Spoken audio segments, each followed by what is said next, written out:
Hello everyone, I'm Cassandra. And I'm Mom. And this is Millennial Mom. And in today's video, we are here to recap 90 Day Fiancé The Other Way. Season 2, Episode 11, Fight, Pray, Love. And now, I don't know which one I'm more surprised about. This being Episode 11 or the title of the episode being Fight, Pray, Love when really they just need to go home. So, let's get into the review.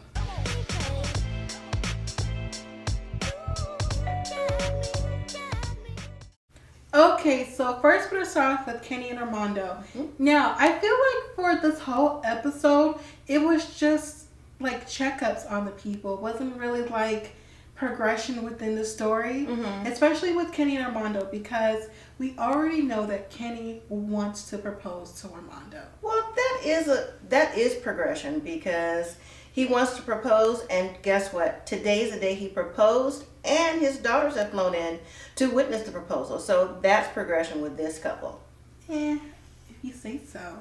So Kenny has decided that he needed to make up a cover story to go meet his daughters at a hotel. So he tells Armando that he needs to go to the bank to decide how he's going to get money out and just to do things on his own, right? If I was Armando, I would already be looking at him like, but you don't speak Spanish and you complain like throughout most of the time here. So where are you really going? Well, he should try to look at the neighborhood and try to get some culture, because how else will he learn if he doesn't do it on his own? I mean, he should, yes. So now Kenny meets up with his daughters at the hotel, and they are happy for their dad, and he is excited. He said, I can't believe the day has come. He's been in 2 serious relationships before, but no one has ever made him feel like Armando. I thought that was nice. You didn't think so? I mean, it was nice. All I'm asking for from the 90 Day producers is just a little bit of progression and fast forward instead of just stalling, you know? Well, I can see a little bit where you mean, because 2 episodes ago, so we did think that he was going to meet the family already, and they haven't done that. But I guess Kenny wanted him to be engaged, or them to be engaged, before they went, because he doesn't want Armando's family to think that this is just a fling. That's what he said.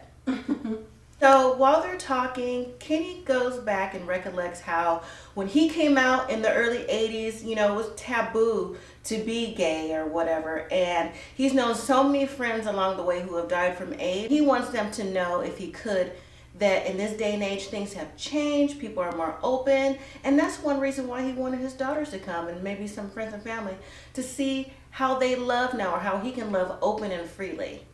I mean, yeah, things have changed, but how much have things changed, and how much have they changed for certain people? But in this instance, Kenny is going to propose. So once he's talking to his daughters, the daughters are apprehensive because they're like, well, are you sure? You've known him, but we've never really met him. Just all the questions that families would say in advance. So Kenny's like, yeah, but I'm still going to do it anyways because I love him. So now he's back at the apartment, and Kenny decides he's going to tell Armando that they're going to go out to eat. He doesn't know the proposal's coming. It's a surprise.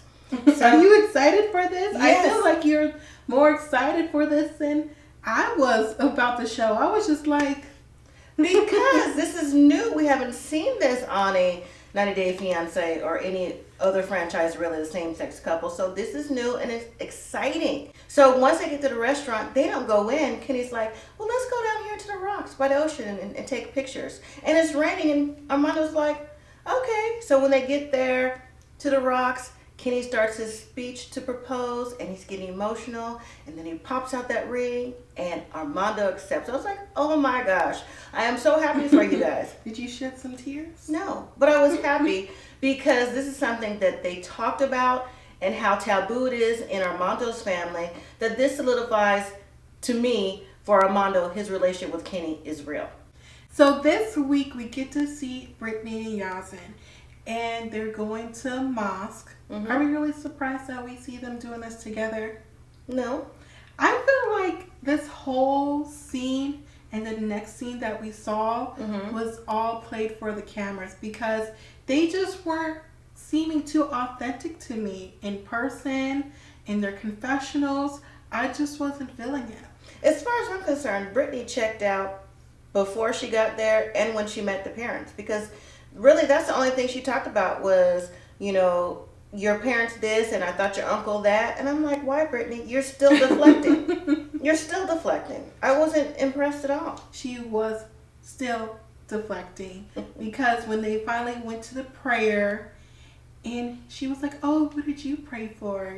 He was like, oh, I prayed to marry you. She's like, right. I prayed for your family to like me. I was like, really, Brittany? Because you haven't converted to being Muslim, so they're not going to like you. That's one of the stipulations that they want in a wife. Well, speaking of that, the next scene we see them going to a restaurant. Well, actually, Brittany meets up with Yazin to go to a restaurant. Was it a restaurant or was it a restaurant that says hookah? Because there was a lot of hookah in that restaurant.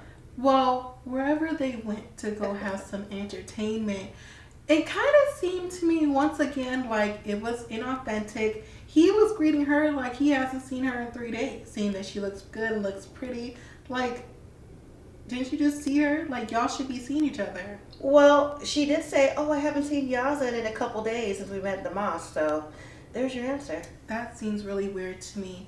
But this whole dinner scene was basically about him letting her know that my uncle's gonna go talk to my parents, to see what can happen after that.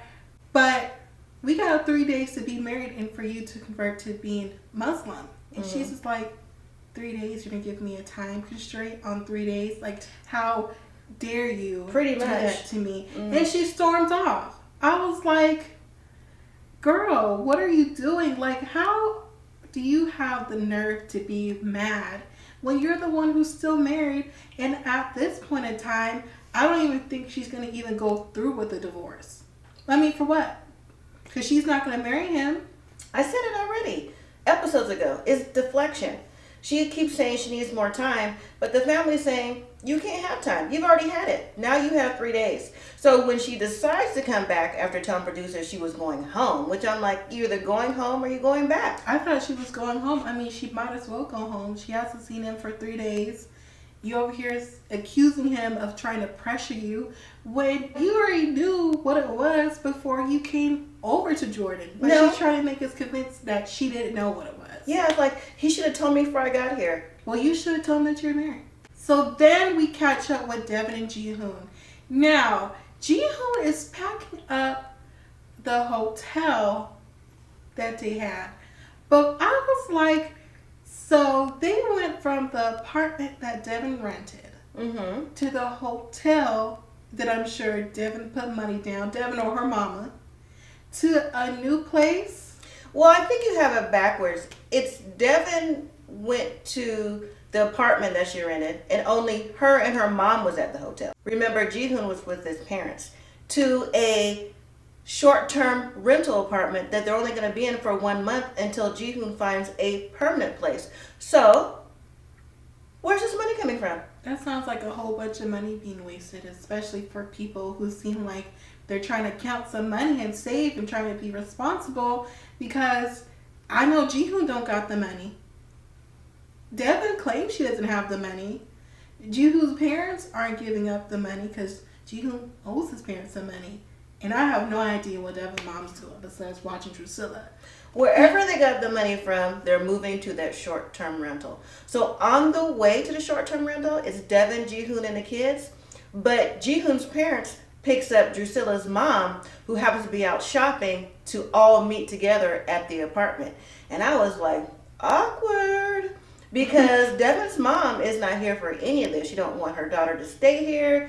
She doesn't like Jihoon, and she doesn't know any language, and doesn't seem like she wants to learn any. She doesn't at all. So they all meet up at the apartment, and you know what? It's a much nicer neighborhood than when they were in before. There's a playground in the front. There's different kind of shops out there too, a beauty shop, a nail shop. And inside is nice. The rooms are separated, so it looks nice. And Devon's mom's like, oh, this is way nicer. But she goes on to say that, since it's so much nicer here and Jihoon and Devon seem to be getting along, she's probably going to like throw in the towel, I guess. Like, just let Devon do what she's going to do. Do you think so? Or do you think she's going to try to sabotage it a little bit like Coty's mom. There's no sabotaging. Devon seems like she's in for this, that she really wants to be here with the kids and making life with Jihoon. So, well, you can see that when it happened in the next scene when all the grandparents and Devon and Jihoon was talking. Drusilla was putting some sand on herself. Seemed like she was having the most fun out of everybody. But what I thought was most interesting out of that whole conversation was the mom. Because the whose mom? Technically, both moms. But I'm going to have to give the point to Jihoon's mom. Always. She's still... Because Jihoon's mom is not here for it. But she tries to put that smile on her face like she's trying to be like passive aggressive. Right. But, you know, even though it's a language barrier, I can feel the vibe through the TV. And I 100% don't blame Jihoon's mom, because Devon's mom was basically putting all the blame and accusations like, oh, well, Jihoon, you're going to do this, you're going to do that. Well, yeah, he does need to do better. I'm not going to say he doesn't. Devon needs to make smart choices too, because she hasn't thus far.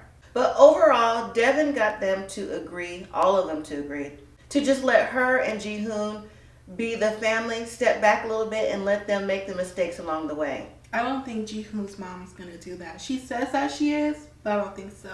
Now, the dad, he's done with it. He's done. He's over it. He's trying to live his best life. So the last couple for this episode is Tim and Melissa.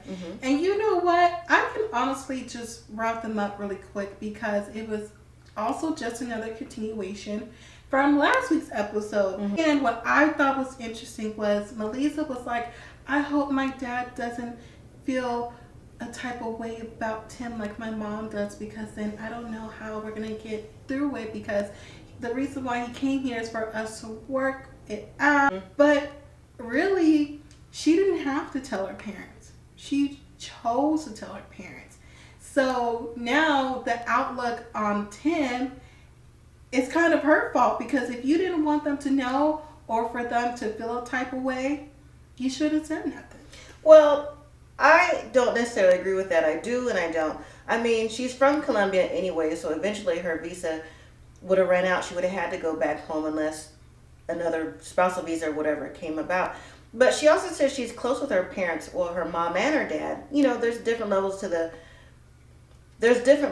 to what she tells them. She clearly tells her mom more. So if you tell your parents something, good or bad, what difference does it make? I mean, seriously, what difference does it make? Because that was her relationship with Tim. They clearly have met him or known about him, Skyped him, whatever before.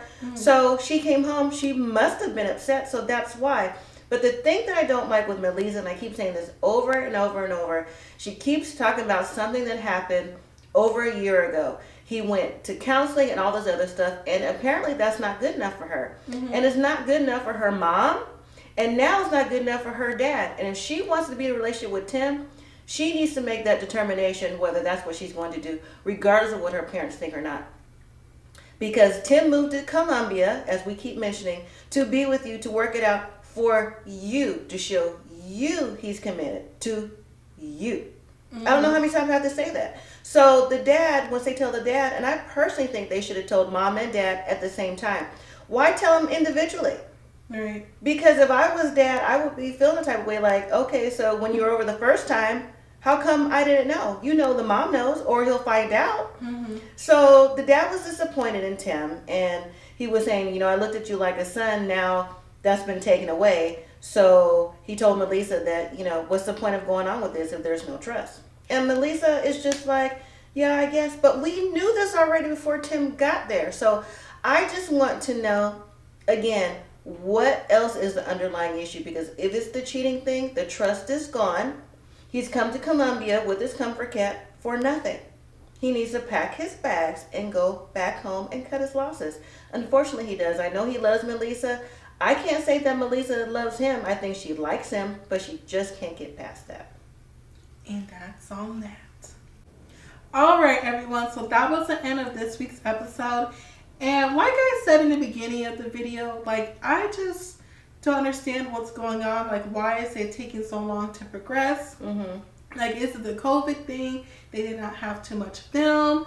Like, we keep seeing the same people's storylines run on for like 3-4 weeks. And honestly, I'm tired. Well, because it's not progressing. Like, again, we thought Armando and Kenny would have met his family weeks ago. The divorce thing with Jenny and Sumit, Brittany and Yazan, all that stuff. Even the baby with Ariel and Binyam. But hopefully next week it will pick back up with the other couples and we'll go from there. Yes, I'm definitely interested to see Ariella and Binyam next week. So let us know what you all thought about this week's episode in the comments down below and what you think is going to happen next week. So thank you all so much for watching this week's video. Make sure you give this video a thumbs up. You also share this video to other people who watch 90 Day Fiancé the other way and all the other franchises that come with it. And you also subscribe to our channel because I think we have a giveaway coming really soon. Yes, we do. So be on the lookout for that video. Thank you all again for watching. And as always, live simply, be grateful.